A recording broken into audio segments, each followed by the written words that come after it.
Alrighty, friends. So I just got back home from going for a very long run, okay?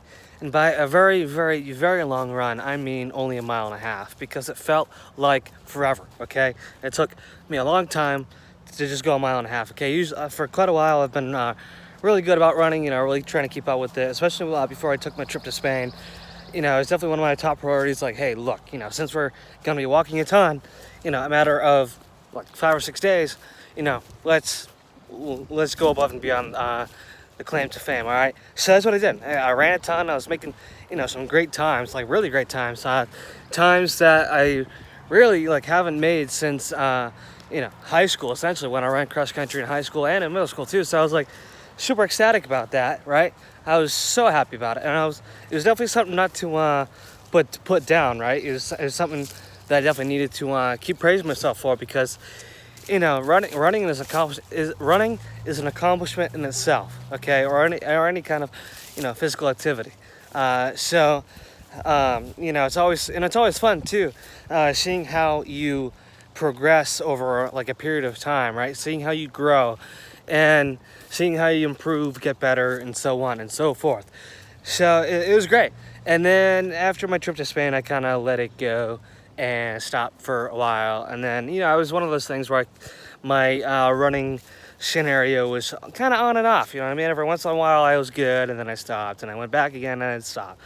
So, it was really, last week I was really thinking, what, this is this summer where I just go in, right? I just go all out and just go for the gold, right? So this summer I'm gonna be running a ton, or as much as I can, even if it's a mile and a half, even if it's a half a mile, even if it's 1/10 of a mile. As long as I run, it's improvement, okay? Because it's a little ways that I haven't run before. All right, so that's the big thing too about run all this stuff, right? Is that it doesn't have to be some crazy amount of miles you have to run every time you run, okay? Because guess what? If you run a mile and a half every day, that's gonna add up pretty quickly, right? A mile and a half one day, a mile and a half the next day. Guess what? That's 3 miles after 2 days, right? So it's like it accumulates pretty quickly. So it was good. It was good. Running was good. Definitely, like I said, I'm definitely feeling it right now. The legs are definitely still a little sore from the other day. Ran basically a mile and a half in 14 minutes and 44 seconds, which is definitely something to be thankful for, something to be grateful for. And I definitely don't want to put that down the drain, because it's an accomplishment, right? And it feels good. It definitely gives you a boost of energy for the rest of the day to do stuff like this, right? Stuff to keep you going, get productive for the rest of the day. And that's what makes working out so great, right? It gives you more energy. So, and it makes you feel incredible. So, without further ado, I'm going to go into today's update. And as you all know, I've been talking a lot about the Boston T system, the Boston MBTA, the train, the subway within the city of Boston. But like I keep saying, it's not the subway, it's the T. Subway is subway, the T is the T. Two totally separate things, okay? One's a train system and one's a restaurant, like a fast food chain. Okay, so, if you come to Boston and say, I want to take the subway, that means you want to take a sub out of Subway. That means you want food. Okay, it's just two different things. So just so we're all on the same page. And so the first video I made of this, if you haven't seen it already, make sure you go see it. Worth a watch, as always, just as the rest of them are. So that first video, I talked about essentially the overall theme of the MBTA, the Massachusetts Bay Transportation Authority, the T, the subway system in Boston. About how it's definitely reliable to a certain degree, but in retrospect, if you compare it to other train systems around the country and around the globe, it's basically irrelevant. All right, there's a lot of other T systems that are so much better than Boston. Obviously, with Boston being such a thriving city, you would think that it would be the complete opposite, but nah, it's one of those things where every time the Massachusetts government talks about it, they're like, oh yeah, the potential new mayors, the new governors, they get in there and they're gonna be like, we're gonna change the T forever.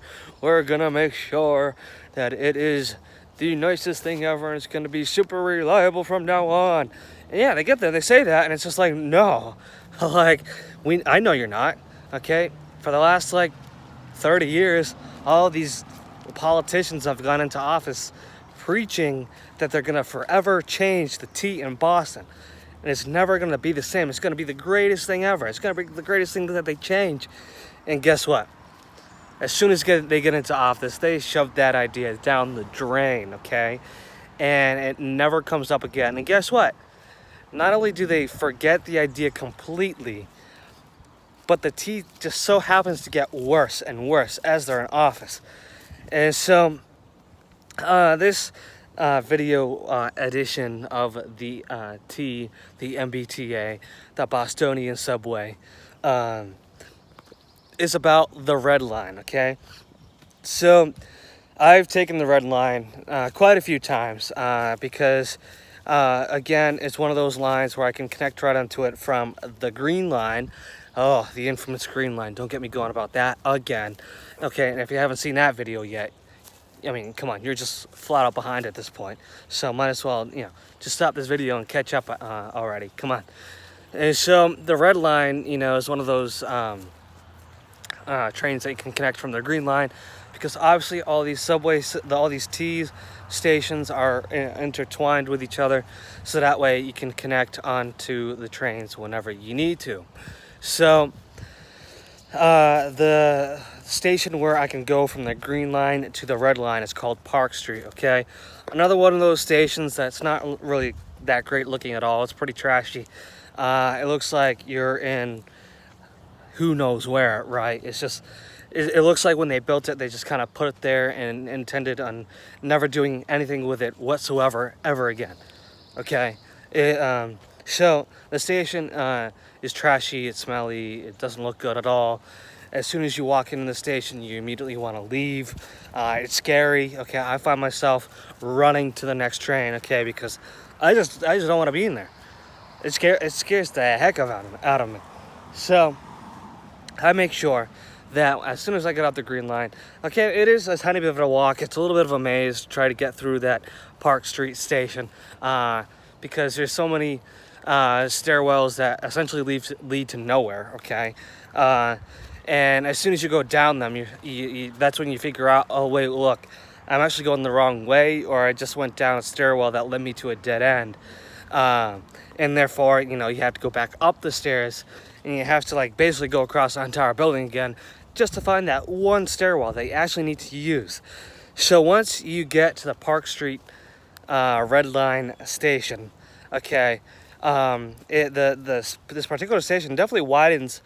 It gets a lot bigger once you get to the Park Street Red Line section of the station. Okay, all of a sudden it goes from this very cramped, loud, rambunctious, full of people room to a room that, is a lot more quiet. I have to say, it's a little bit nicer. I don't know if they just focused on that one section of the station and then essentially forgot about the rest of it. Because, it's a tiny bit nicer. I mean, it's still not great. Still not good at all. But, hey, it's a tiny bit of an improvement from what it was just like on the top floor. And so you get there, and it's a lot quieter. The trains are much bigger, which honestly is good because they actually figured out that, at least for one segment of the T, that, people actually use it. And so I don't know what they were thinking about the rest of the subway system, because guess what?